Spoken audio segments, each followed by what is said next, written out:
People say Barcelona's defense is bad, but I don't think that's true. The real problem has nothing to do with the backline.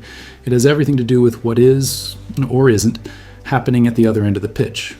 Here's the truth nobody wants to say out loud. Barcelona's system is actually working. The high line is doing exactly what it was designed to do. If it concedes 3 chances, it creates 5. That is not a broken system. That is a calculated trade-off. A trade-off that only works if someone is finishing those chances. And right now, that someone is Ferran Torres, a player currently leading La Liga in big chances missed. Not second, not third, first. So before you blame the defenders, before you blame Flick, before you blame the tactics, ask yourself one simple question. What happens to any system in the world when the striker keeps missing open goals? That is exactly what this video is about. And the numbers, when we get to them, are genuinely shocking. If you're new here, welcome to Cyberboot. Hit subscribe right now. This is exactly the content we make here. Fearless, tactical, honest. Let's get into it. Every week after a Barcelona match, the conversation is the same. The high line is too risky. Flick's defense is a mess. They are leaving too much space behind. But here's what those people are missing. The high line is a deliberate tactical choice with a very specific purpose. It compresses the pitch, suffocates the opponent's build-up, and forces turnovers in dangerous areas. The result? Barcelona generates significantly more chances than they concede. The system is designed to outscore the opponent, not outdefend them. If you create 5 and concede 3 and your striker converts at a normal rate, you win. Simple mathematics. The problem is the striker is not converting. When Torres misses, those 3 opponent chances become goals. Barcelona's 5 chances stay at 0. Suddenly, the high line looks catastrophic. Suddenly, Flick looks clueless. But the defense was never the issue. I want your honest opinion in the comments right now. Do you think Barcelona's problems are defensive, or is it purely the striker situation? Drop it below. Let's have a proper debate. To understand how serious this is, we need to go back 1 season, because this exact same system worked last season. The high line was there, the tactical philosophy was identical. Barcelona were brilliant.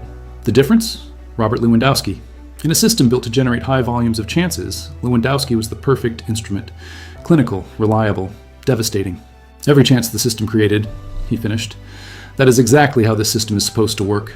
This season, Lewandowski has struggled. His form has dipped, his impact has faded, and the void has fallen to Ferran Torres to fill. That is where everything starts to unravel. Now let's talk facts. Because this is where opinion ends and reality begins. Ferran Torres currently leads La Liga in big chances missed. 17 big chances missed in La Liga. Another 3 in the Champions League. That is 20 big chances missed across competitions this season. Let that number settle. These are not difficult half volleys from 25 yards under pressure. Big chances are high probability opportunities, the kind elite strikers convert regularly. Barcelona's system is putting Torres in exactly the right positions. The machine is working. The chances are arriving at his feet, and they are not going in. A beautifully engineered system, producing exactly what it should, and then a black hole where the goals should be. The statistics tell you the scale of the problem. The match-by-match story tells you the texture of it. It started with glimpses of hope. In the Supercopa against Athletic Club, Torres scored. Then another goal in the Copa del Rey against Racing Santander. 2 games, 2 goals. The optimism was real. Then the floor disappeared. Against Real Sociedad, 0 shots on target in over an hour. Against Copenhagen in the Champions League, off after just 8 minutes injured. Against Elche, he returned and scored what would be his last goal to date. And since that moment, nothing. 5 consecutive starts, 0 goals. But it is not just the absence of goals that stings. In the Copa del Rey against Atletico Madrid, one of Barcelona's most important matches, Torres missed 3 massive chances in a single game. 3 in a high-pressure knockout fixture. Against Villarreal, Barcelona won comfortably, but Torres still missed several open goal opportunities that could have ended the match far earlier. Then against Athletic Club, 5th consecutive start without scoring, still leading the league in big chances missed. Here's the question I want you to answer, honestly, in the comments. If you were Hansi Flick, what do you do with Ferran Torres right now? Keep starting him? Drop him? Or is it time to move on permanently? Tell me below. A few months ago, the conversation was about a January loan. Get him out. Fresh start.